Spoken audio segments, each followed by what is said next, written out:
आज इस वीडियो में हम लोग सीखने वाले हैं नॉट फॉर प्रॉफिट कंसर्न का एक question.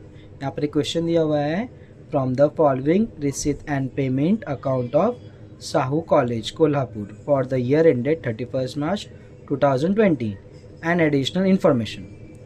Prepare income and expenditure account for the year ended 31 March 2020 balance sheet as on that date. मतलब इस क्वेश्चन में हम लोग को इनकम एंड एक्सपेंडिचर अकाउंट बनाना है और बैलेंस शीट बनाना है, जिसके लिए हम लोग को ट्रायल बैलेंस दिया। ट्रायल बैलेंस में डेबिट साइड में लिखा हुआ है रिसीट और क्रेडिट साइड में लिखा हुआ है पेमेंट्स। मतलब यहाँ पे जितने भी रिसीट्स है वो सारे आपके डेबिट साइड्स में लिखे हुए हैं, जितने भी पेमेंट्स किए हुए वो सारे क्या हुए आपके क्रेडिट साइड में। आपको पहले इसका फॉर्मेट याद होना चाहिए।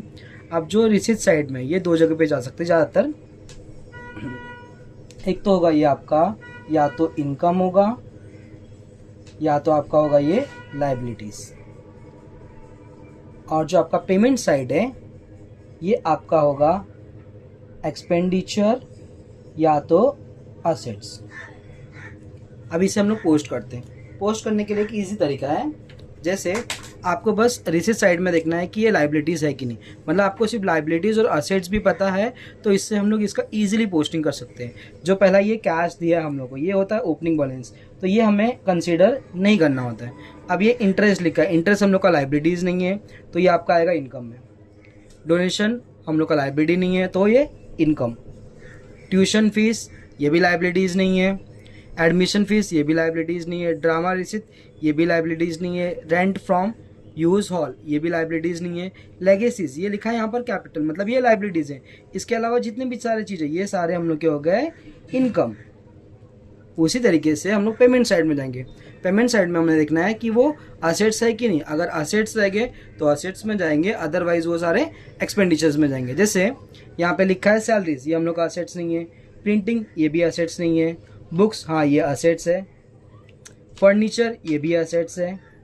ड्रामा एक्सपेंसेस ये असेट्स नहीं है। पोस्टेज भी असेट्स नहीं है। टेलीफोन चार्जेस ये भी असेट्स नहीं है। इलेक्ट्रिसिटी चार्जेस ये भी असेट्स नहीं है। मैगजीन्स ये भी नहीं है। न्यूज़पेपर ये साथ में ही है। अब लिखा है बाय बैलेंस सीडी, यहाँ पर दो बैलेंस लिखा होता है।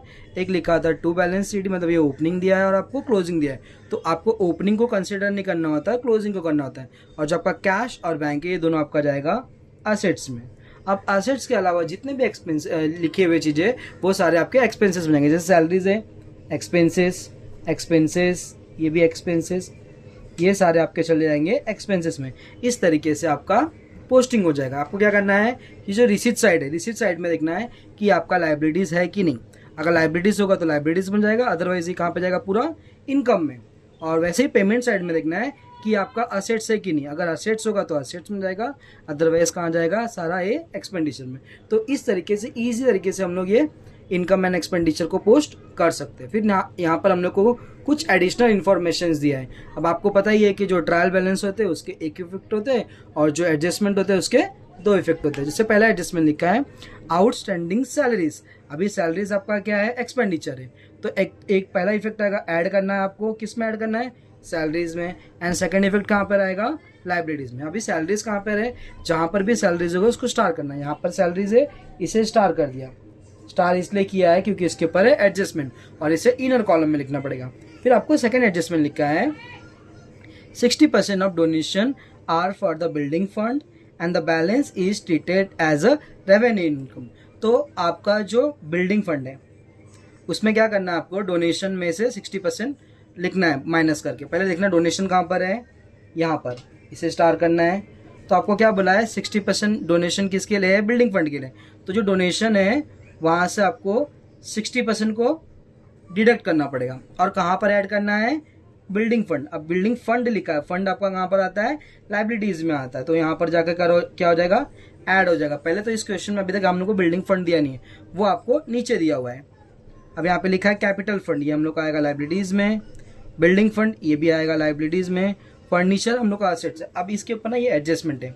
अब ना यहाँ पर लिखा हुआ है कि 1/4/2019, मतलब 1 अप्रैल को ओपनिंग बैलेंस कितना था फर्नीचर का, 1,63,000। यहाँ पर एक और फर्नीचर दिया हुआ है 39,000 का, जिसका मतलब है कि पहले 1,63,000 था, बाद में एडिशनल फर्नीचर को परचेज किया है ये लोग ने 2020 में। तो ये 1,63,000 में ये 39,000 प्लस होगा और क्लोजिंग में अमाउंट कितना आ गया 1,50,000। तो जो बीच का डिफरेंस होगा वो हम लोग का हो जाएगा डेप्रिसिएशन। उसी तरीके से बुक को भी करना है। बुक का ओपनिंग अमाउंट दिया है 4,50,000, फिर एडिशनल बुक ये लोगों ने परचेज किया हुआ है 44,000 का और क्लोजिंग कितना है 4,44,000। तो जो बीच का डिफरेंस होगा वो हम लोग का हो जाएगा डेप्रिसिएशन। अब देखते हैं इस क्वेश्चन के सॉल्यूशन। सबसे पहले हम लोग देखते हैं इनकम एंड एक्सपेंडिचर। इसमें जो ब्लू पेन से लिखे है वो नॉर्मल पोस्टिंग है और जो ब्लैक पेन से लिखे वो एडजस्टमेंट है। जैसे पहला यहाँ पे लिखा हुआ है सैलरीज हमें क्वेश्चन में दिया हुआ था 11,77,500।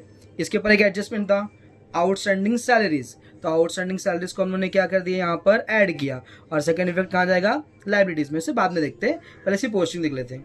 फिर यहाँ पे लिखा है प्रिंटिंग एंड स्टेशनरी, ये भी एक्सपेंसेस में आ गया। बुक्स आपका असेट्स में आएगा।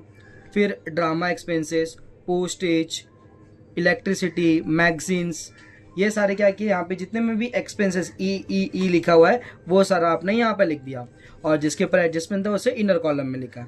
फिर इनकम साइड में आ जाएंगे, यहाँ पर जिसमें भी आई लिखा हुआ है जैसे interest, donation, tuition fees, admission fees, drama receipt, ये सारा आपके इनकम में आ जाएंगे। अभी इसमें डोनेशन पे एडजस्टमेंट्स थे इसलिए डोनेशन को इनर कॉलम में लिखा हुआ है। ये आपका पोस्टिंग हो जाएगा। फिर हम लोग देखते हैं असेट्स और लायबिलिटी के भी पोस्टिंग देख लेते हैं। यहाँ पर लिखा हुआ है बुक्स पे आपको भी पता है कि एडजस्टमेंट्स था तो इसको भी स्टार करना है और फर्नीचर को भी करना है। तो इसको भी थोड़े टाइम में देखते हैं कैसे करना है। बुक्स एंड फर्नीचर यहाँ पर लिख दिया, इसके ऊपर इतने बड़े एडजस्टमेंट्स हैं। फिर लाइबिलिटी साइड में आएगा जिसमें हम लोग को दिया हुआ है कैपिटल फंड और बिल्डिंग फंड। कैपिटल फंड को भी इनर कॉलम में लिखा है और बिल्डिंग फंड को भी। बिल्डिंग फंड में क्या है डोनेशन है इसके लिए। अब एक एक करके एडजस्टमेंट देखते हैं। पहला एडजस्टमेंट था आउटस्टैंडिंग सैलरीज 35,000। तो आपने क्या किया सैलरीज में 35,000 को ऐड किया और सेकंड इफेक्ट लाइबिलिटीज में लिख दिया। फिर सेकंड एडजस्टमेंट लिखा है 60% donation are for building fund. अब पहले बिल्डिंग फंड में जाना है। बिल्डिंग फंड कितना लिखा हुआ है 3,50,000। उसका कितना परसेंट निकालना है आपको 60%। अब 60% कैसे निकालेंगे, जैसे हम लोगों ने पहले भी सीखा हुआ है। अमाउंट कितना है 3,50,000 into 60 divide by 100। 0 cancel, 0 cancel, मतलब आपको 35,000 में आपको 6 से मल्टीप्लाई करना है, आपका आ जाएगा। तो जो अमाउंट आया है 2,10,000। तो यहाँ से इसे डिडक्ट करना है। डोनेशन से बिल्डिंग फंड को माइनस करना है तो आपका आ गया 1,40,000। अब सेकंड इफेक्ट लिखना है। सेकंड इफेक्ट कहाँ देखना है बिल्डिंग फंड। बिल्डिंग फंड आपका आता है लाइबिलिटीज में। तो लाइबिलिटीज में जाके आपको डोनेशन को ऐड कर देना है जो 2,10,000 था। तो दोनों को ऐड करके आउटर कॉलम में लिख दिया है। फिर आपका थर्ड एडजस्टमेंट दिया हुआ है कैपिटल फंड। कैपिटल फंड को आपने पहले यहाँ पर लाइबिलिटीज में लिख दिया, बिल्डिंग फंड को भी यहाँ पर लाइबिलिटीज में लिख दिया है। इसमें दिया हुआ है फर्नीचर। अब फर्नीचर को देखते पहले हम लोग। फर्नीचर पहले ओपनिंग कितना दिया है 1,63,000। उसके बाद यहाँ पर एडिशनल फर्नीचर को परचेस किया गया था। कितना अमाउंट था यहाँ पर 39,000। तो 1,63,000 प्लस 39,000 कितना आएगा आपका 2,02,000। और जब क्लोजिंग बैलेंस दिया है फर्नीचर को वो कितना दिया है 1,50,000। तो 1,50,000 को आउटर कॉलम में लिखा। ये दोनों का डिफरेंस कितना है 2,02,000 और 1,50,000। इसका डिफरेंस आ गया 52,000। तो जो ये आपका 52,000 है ये आपका हो जाएगा डेप्रिसिएशन। सेम तरीके से हम लोग को बुक्स को भी करना है। बुक्स कितना लिखा है 4,50,000। तो पहले यहाँ पर लिख दिया बुक्स 4,50,000। फिर यहाँ पर एडिशनल बुक्स को परचेस किया है 44,000 में। ऐड न्यू बुक्स किया आपने तो दोनों को ऐड करने पे कितना आया 4,94,000। फिर यहाँ पर क्लोजिंग बैलेंस जो दिया है वो 4,44,000 जिसे आउटर कॉलम में लिखा है। यहाँ पर आपका 4,94,000 था और यहाँ पर 4,44,000। दोनों का डिफरेंस कितना आ गया 50,000। तो ये जो आपका 50,000 है ये आपका हो गया डेप्रिसिएशन। अब डेप्रिसिएशन आपका कहाँ जाता है एक्सपेंडिचर में। यहाँ पर लिखना है टू डेप्रिसिएशन। बुक्स लिखा, बुक्स पे 50,000 था, फर्नीचर पे कितना था 52,000। तो दोनों को ऐड करने पे कितना आ गया 1,02,000।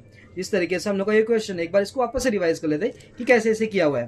पहले जो क्वेश्चन है क्वेश्चन को रीड किया हम लोग ने और उसमें देखा रिसीट और पेमेंट। रिसीट साइड के हम लोगों ने समझा कि रिसीट साइड कहाँ जाएगा इनकम में जाएगा या तो लाइबिलिटीज में जाएगा। जिसको हमने क्या किया किसी लाइबिलिटीज को याद रखा कि अगर आपको लाइबिलिटीज याद है तो आपका ये हो जाएगा आराम से।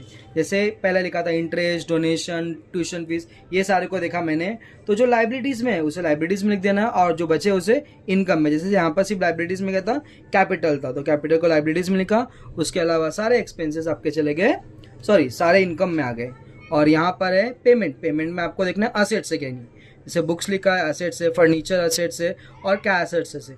उसके अलावा जो भी सारी चीज़ें हैं वो सारे आपके एक्सपेंसेस हैं। फिर आपको एडिशनल इन्फॉर्मेशन देखा जो एडजस्टमेंट है, जिसमें 2 इफेक्ट आए। जैसे पहले आउटस्टैंडिंग था, आउटस्टैंडिंग को ऐड किया और लाइबिलिटीज़ में गए। डोनेशन था, बिल्डिंग फंड के लिए था, तो डोनेशन से माइनस किया और कहाँ पे लिखा है उसे, बिल्डिंग फंड में लिखा। फिर यहाँ पर कैपिटल फंड और बिल्डिंग फंड थे तो जो लाइबिलिटीज़ में आ गया। फिर फर्नीचर का ये ओपनिंग था, यहाँ पर एडिशनल परचेज थे और क्लोजिंग दिया था, तो बीच के जो डिफरेंस थे वो हम लोग का हो गया था डेप्रिसिएशन। सेम बुक्स का ओपनिंग था, फिर बुक्स में परचेज था और जो लास्ट में क्लोजिंग दिया था और जो बीच का डिफरेंस आया था वो हम लोग का हो गया था डेप्रिसिएशन। इस तरीके से हमारा ये पूरा एडजस्टमेंट और पोस्टिंग हो गया। अभी हम लोग को क्या करना है, अकाउंट्स को क्लोज करना है, बस टैली करना है। क्लोज करने के बाद टैली करना पड़ेगा। अब हम लोग देखते हैं कि कैसे क्लोज करना है और टैली कैसे होता है। अभी इस क्वेश्चन को हम लोग करते हैं, क्लोज करते हैं। पहले हमने क्या किया, क्रेडिट साइड के अमाउंट को टोटल किया, यहाँ पर लिखा 30,000, 1,40,000, 9,50,000, 32,500, 50,000 और 3,000। जब क्रेडिट साइड को टोटल किया तो आया 12,05,500। उसी तरीके से डेबिट साइड का अमाउंट लिखा 12,12,500, 13,500, यहाँ पे सारे अमाउंट लिख दिए 45,000, 3,500, 3,000, 30,500, 3,000, 1,02,000। इसको टोटल करने पर हम लोग का अमाउंट आया 14,13,000। अब हम लोग को क्लियरली दिख रहा है कि जो डेबिट साइड का अमाउंट है वो ज़्यादा है और क्रेडिट साइड का अमाउंट कम है। कभी भी डेबिट साइड का अमाउंट अगर ज़्यादा होगा और क्रेडिट साइड का अमाउंट कम होगा तो आपको होगा लॉस होगा, और क्रेडिट साइड का अमाउंट ज़्यादा होगा और डेबिट साइड का कम होगा तो उस केस में हम लोग को होता है प्रॉफिट। तो इस केस में हमारा क्या हुआ है कि जो डेबिट साइड है वो ज़्यादा है। डेबिट साइड में कितना अमाउंट आया, टोटल 14,13,000। तो आपको दोनों साइड लिखना है, डेबिट साइड भी और क्रेडिट साइड में भी। 14,13,000। अब क्या करना है, 14,13,000 में से 12,05,500 को माइनस करना है, यहाँ पर लिखा हुआ है। तो जब हमने माइनस किया तो अमाउंट आया 2,07,500। तो आपको ये क्लोजिंग साइड में लिखना है बाय डेफिसिट। क्या लिखना होता है इसमें, डेफिसिट। और ये अमाउंट कितना आपका 2,07,500। और आपको यहाँ पे ब्रैकेट में लिखना होगा कि एक्सपेंसेस ओवर इनकम। और अगर क्रेडिट साइड का बढ़ा आ जाएगा तो आपको लिखना होगा इनकम ओवर एक्सपेंसेस। और जब आपका डेफिसिट आएगा ये अमाउंट तो आपका कैपिटल से ये अमाउंट डिडक्ट होगा। अगर सब सरप्लस आ गया तो वो अमाउंट कैपिटल में ऐड होगा। अब जैसे डेफिसिट आया हुआ है तो यहाँ पर आपको क्या करना पड़ेगा, जो भी आपका ये कैपिटल फंड का अमाउंट है इसमें से आपको माइनस करना पड़ेगा। कितना अमाउंट है, 2,07,500। आपको ये दोनों नंबर को प्लस करना होगा। 3,05,000 प्लस 30,000 तो आपका हो जाएगा 3,35,500। उसमें से आपको 2,07,500 को माइनस करना है, जो आपका अमाउंट है यहाँ पर लिख देना है और सबको टोटल कर देना। आपका इस तरीके से क्वेश्चन सॉल्व हो जाएगा, टैली हो जाएगा। तो ये आपका क्वेश्चन कंप्लीट होता है। इस तरीके से आपको और भी क्वेश्चंस को प्रैक्टिस करना है जिससे आपको आसानी से नॉट फॉर प्रॉफिट कंसर्न आ जाएगा। हम लोगों ने इसके पहले फाइनल अकाउंट सीख लिया है और अभी आप लोग सीख रहे हैं नॉट फॉर प्रॉफिट कंसर्न। ऐसे ही हम लोग 12th BK के कुछ आगे चैप्टर सीखेंगे।